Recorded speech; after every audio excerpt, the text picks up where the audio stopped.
هذا الفيديو بالضبط بغيتكم تشوفوه من الاول حتى الاخر، حيت فيه خبيرات ناضيين واول مره غتسمعوهم.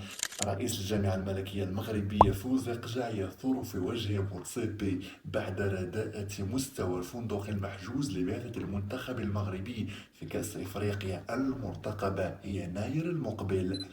حفيظ الدراجي يخرج لنا بتغريدة جديدة يتهم فيها المغرب. تفاصيل كثيرة، أشياء جديدة.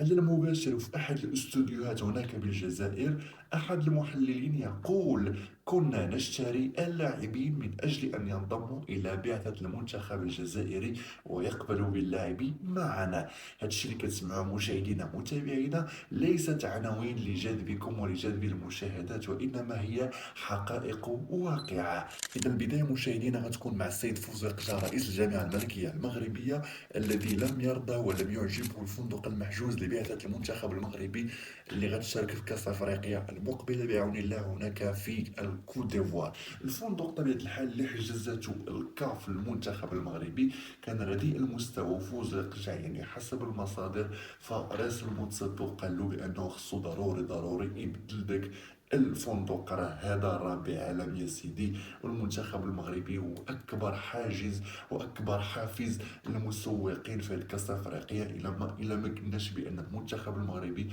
راه هو اصلا اللي غيجيب المسوقين والمستشهرين لهذيك كاس افريقيا. دابا مشاهدينا متابعينا غادي نجيو الحفيظ الدراجي اللي على ما يبدو انه مره اخرى دار لنا واحد الكاله ولا ما نعرف شنو دار، المهم شي جبد كحل. اخرج لنا بواحد التغريده بطبيعه الحال باش نضربكم في الصوره. ايرلندا مؤخرا يعني تقريبا ناضه فيها واحد الحرب اهليه.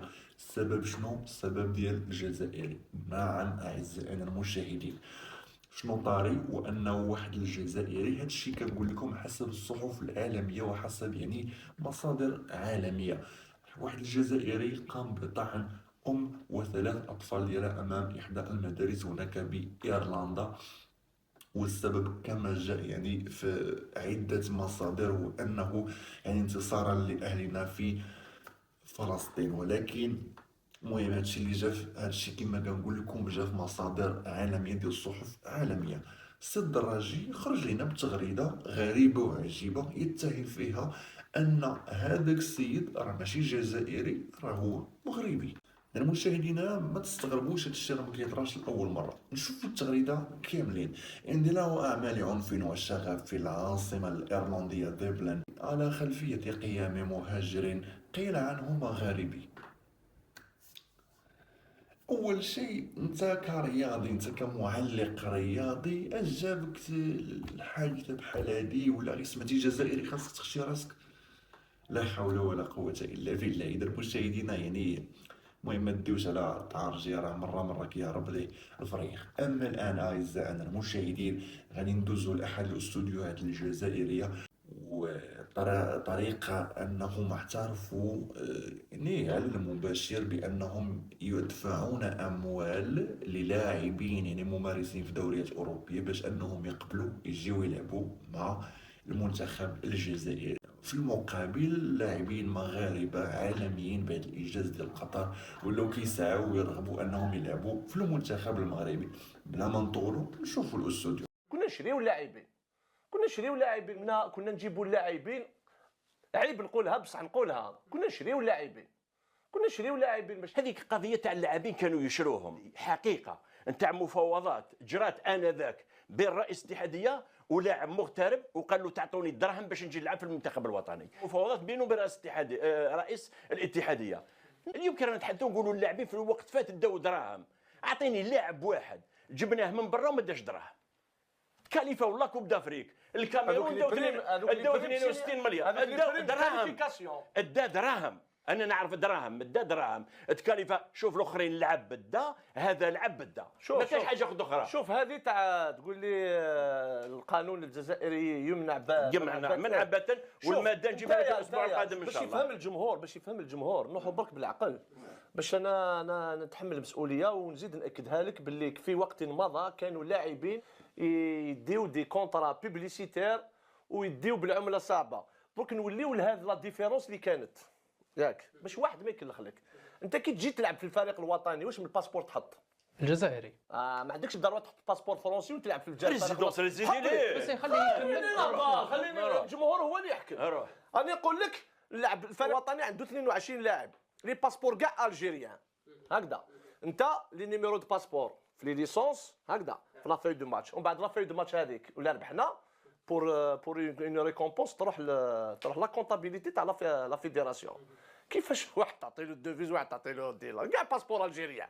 انا باش شوف انا سقسيت على هذا الشيء. الباسبور يلعب به. اسمع يلعب به ومن بعد لا وبعد الإقامة الإقامة نتاعو الإقامة في لا لا فرنسا. لا لا لا حسي فيها معليش ما تقدرش تغلب. عفى الله عما سلف. عافى الله عما. لكن الناس جواز السفر يخرجوا من القنصليه، ما يخرجوش من الجزائر. معليش جيبوا من امريكان مي باس جنسيه جزائريه. ما تقدرش تلعب بباسبور فرنسي. اسمع نتايا اللاعب هذا كي يروح يخرج من الجزائر ياك يديبوزي ان باسبور الجيريان، خاطر كان يديبوزي الباسبور فرنسي يقولوا لا له تبع الجزائر. وراه الفيزا. اسمح لي نطرح عليك سؤال. جمال بالماضي لما وقع العقد تاعو علاش مضاه بالباسبور الفرنسي؟ وشيء على طبيعة الحال أن الكرة الجزائرية تتخبط يعني في معالم ديال الفشل بعد يعني في جميع الفئات السنية، آخرها الفئة ديال تحت من 20 سنة اللي تكبلت 4 ديال الهزائم متتالية وتقصات من أحد الدورات الودية ديال شمال أفريقيا. مشاهدينا متابعينا بكا غنكون وصلنا لنهاية الفيديو. شكرا لكم بزاف على دعمكم، شكرا لكم بزاف على رسائلكم المحفزة. رجاء إلا كنتي أول مرة كتشوف فيديوهاتنا ما تنساش تدعم القناة وتفضل تشارك باش توصل بكل جديد بعون الله تعالى. مشاهدينا متابعينا كتذكير بآخر الأحداث الرياضية، المنتخب المغربي الأقل من 17 سنة تم إقصاء ديالو من دور الربع النهائي من كأس العالم اللي تقام الفتيان يعني في اندونيسيا. تم الاقصاء ديالو على يد المنتخب المالي بهدف دون رد بطبيعه الحال، يعني انجاز كيبقى يعني لا باس به، خصوصا مع النقص ديال التجربه ديال هذه الفئه السنيه.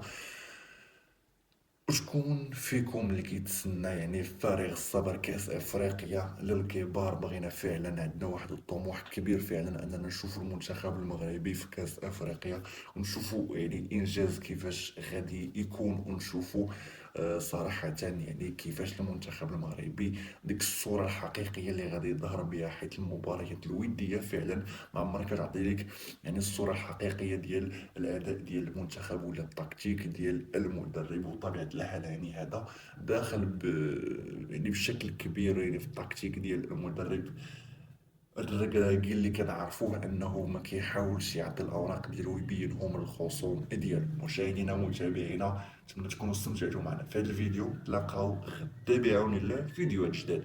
اشترك معك في القناه باش توصل كل جديد. السلام عليكم.